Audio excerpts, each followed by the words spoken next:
Hello friends, in this lecture we are discussing about a new chapter computation of tax liability of individual. Individual की tax liability हम कैसे निकालेंगे, कैसे compute करेंगे, वो इस चैप्टर में हम सीखेंगे. ठीक है, तो सबसे पहले हम ये देख लेते हैं कि प्रोसीजर क्या होता है टैक्स लगाने का.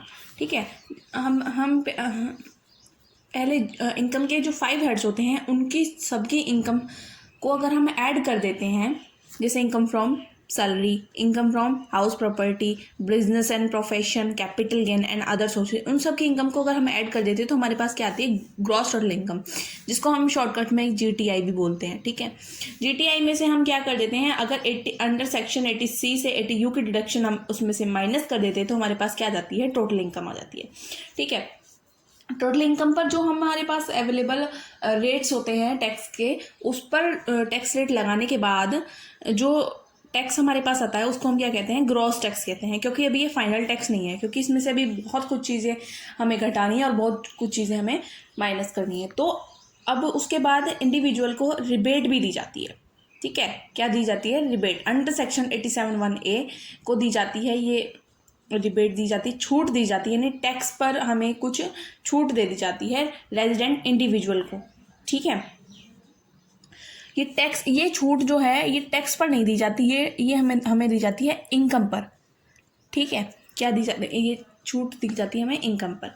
अगर किसी भी इंडिविजुअल की इनकम 5 लाख से कम है या 5 लाख के बराबर है तो उसको 12,500 की क्या दी जाती है, डिडक्शन दी जाती है. और पर कंडीशन क्या है कि वो जो इंडिविजुअल है रेजिडेंट होना चाहिए, रेजिडेंट इंडिविजुअल होना चाहिए. ठीक है, फिर उसके बाद सरचार्ज क्या होता है, टैक्स के ऊपर टैक्स. जब if total income is more than 50 lakh और मोर, अगर हमारी इनकम 50 लाख से ज़्यादा हो जाती है टोटल इनकम, तो उसके ऊपर क्या लगता है, सरचार्ज लगता है. ठीक है, मार्जिनल रिलीफ.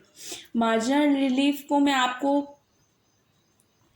बता देती हूँ कि जब हमारी टोटल इनकम से भी ज़्यादा अगर हम टैक्स पे कर रहे हैं, ठीक है, तो क्या होता है, फिर हमें रिलीफ दिया जाता है. जितना भी हम एक्स्ट्रा पे कर रहे होते हैं ना, जैसे मान लीजिए मेरी टोटल इनकम आई 2 लाख की, ठीक है, और मैं दे रही हूँ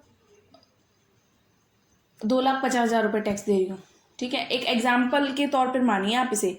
ठीक है, मतलब समझ मत लेना कि इतना टैक्स कैसे होगा, वो मैं आपको बाद में बताऊंगी कैसे निकलेगा वो टैक्स. ठीक है, तो जितना भी हमें एक्स्ट्रा 50,000 में ज़्यादा टैक्स दे रही हूँ ना, तो 50,000 का मुझे रिलीफ मिल जाएगा. तो वो रिलीफ क्या होगा, मार्जिनल रिलीफ होगा. ठीक है, TDS तो आपको पता ही है कि टैक्स डिडक्टेड एट सोर्स होता है, और एडवांस टैक्स एक एडवांस टैक्स होता है जिसमें हम एडवांस में ही टैक्स पे कर देते हैं.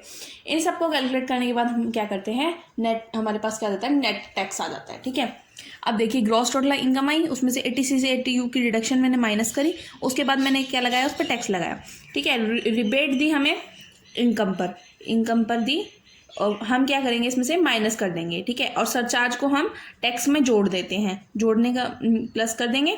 और मार्जिनल रिलीफ, क्योंकि हमें रिलीफ मिला है, ठीक है, राहत मिली है, तो कुछ हम टैक्स में से इसको माइनस कर देंगे. TDS को भी हम ग्रॉस टैक्स में से माइनस कर देते हैं. ठीक है, उसके पास हमारे पास आ जाता है नेटेड टैक्स.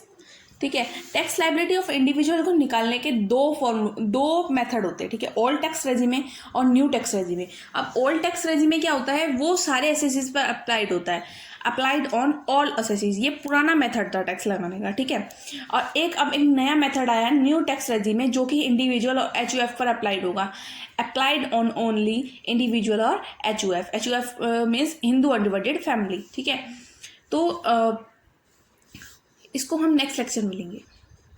अगर आपको वीडियो पसंद आई हो तो like, comment, share and subscribe जरूर कीजिएगा, और कमेंट में मुझे ज़रूर बताइएगा कि आपको मेरी वीडियो पसंद आई या नहीं. Thank you so much.